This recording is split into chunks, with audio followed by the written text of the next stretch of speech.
It's an important asset, to the community, to the nation. The fateful settlement talk between two gangs, one of them Darren Ung's, was organized on the morning of the 30th of October 2010.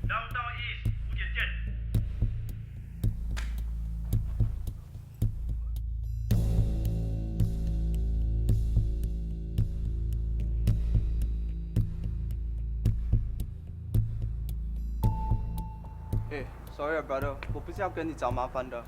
不懂我，那你就要小心一点啦。OK， 不要伤和气，可以吗？ No one could have foreseen the dreadful outcome, especially since the proceedings appeared amicable in the beginning.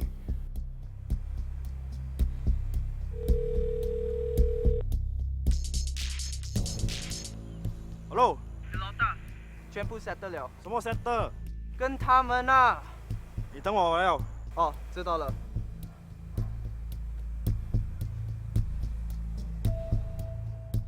The events that were to unfold would lead to one of the most brutal episodes of gang violence in recent Singapore history.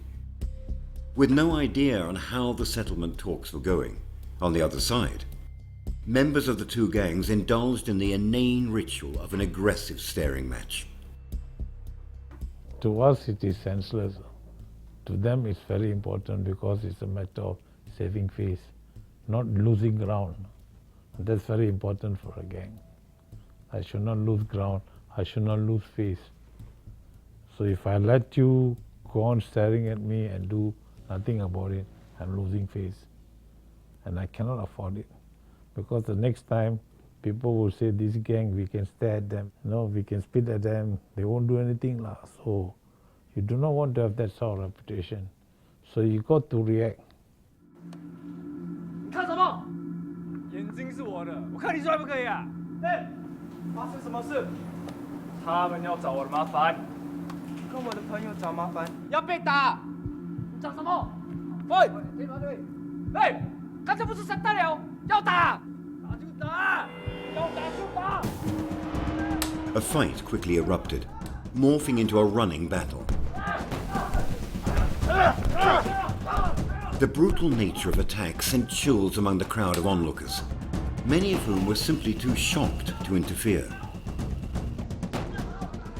There was no motivation actually, it was something that happened quite suddenly in the sense that one member of one group had some problem with the deceased group and they tried to try and settle the matter, but it was not settled.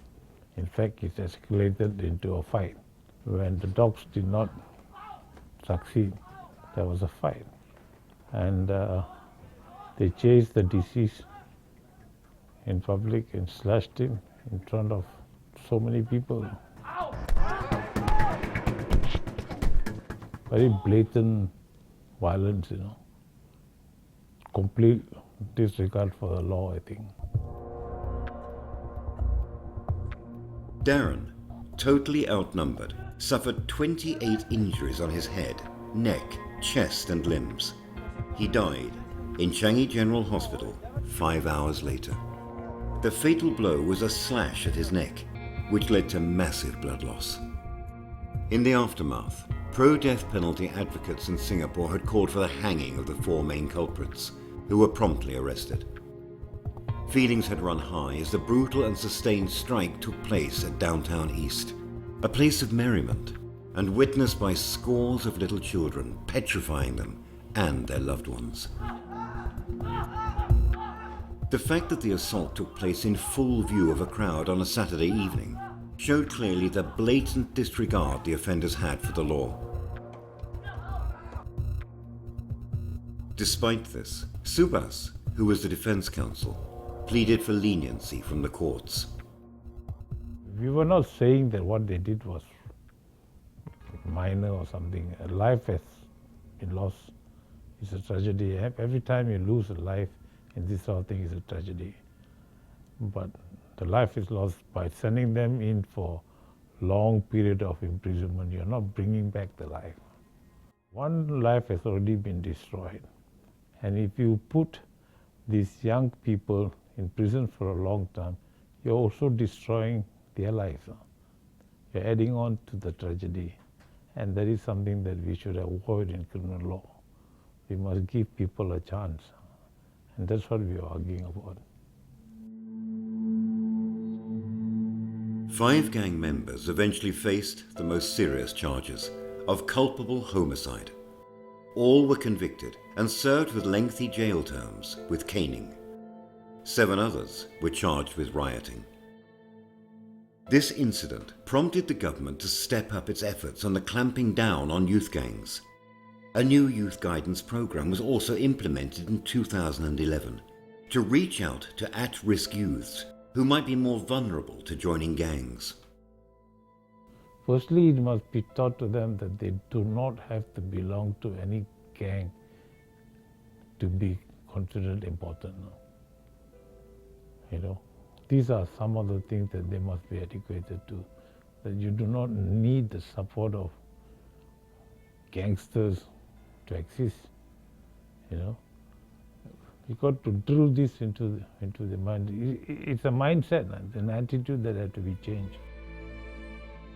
If there are lessons to be learned from this tragedy, it ought to be that nothing good ever stems from youthful infatuation with violence.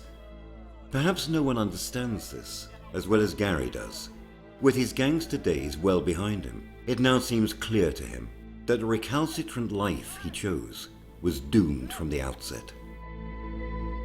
在这个道路上，不是有一天在长衣逼身，不是狂死在街头，这是2条 ending 的路。Adolescents would do well to learn early that gangs have no rightful place in society. And before one even counts one's friends, it is critical to know if one can count on them to steer clear of trouble in wholesome friendships.